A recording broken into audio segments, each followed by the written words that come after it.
धान के रोपनी हमसे ना हो पाई। ना मानो हमसे होई नहीं राजा जी रोपनिया।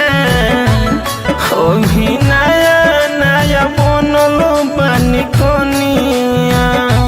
कबहू कइले नइखी नैहर में कटनिया। अभी नया नया बनल बानी कनिया। हमसे होई नहीं राजा जी कटनिया। अभी नया नया बनल बानी कनिया। ए राजा रउआ अकेले जाके करी, ई हमरी मान के रोपनी ना बा। कबो नैहर में कुल कइले ना है राजा जी, बतिया तनी समझी बिचारी।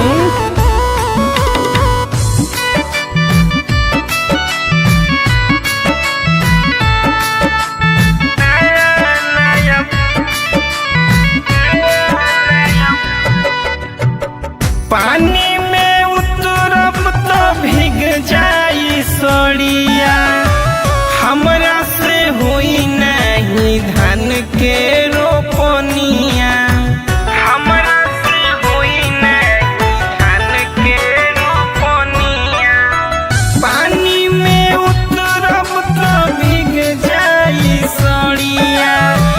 हमरा से होई नहीं धान के रोपनिया। हम लगला से सुखी मोर जवनिया।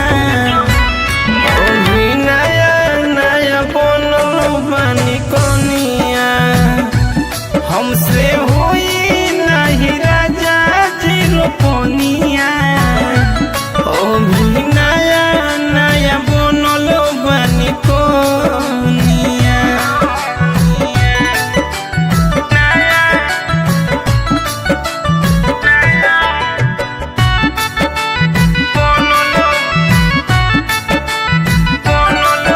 हई हालत हमार देख ली, हई पसीना से लथपथ हो गइल बानी।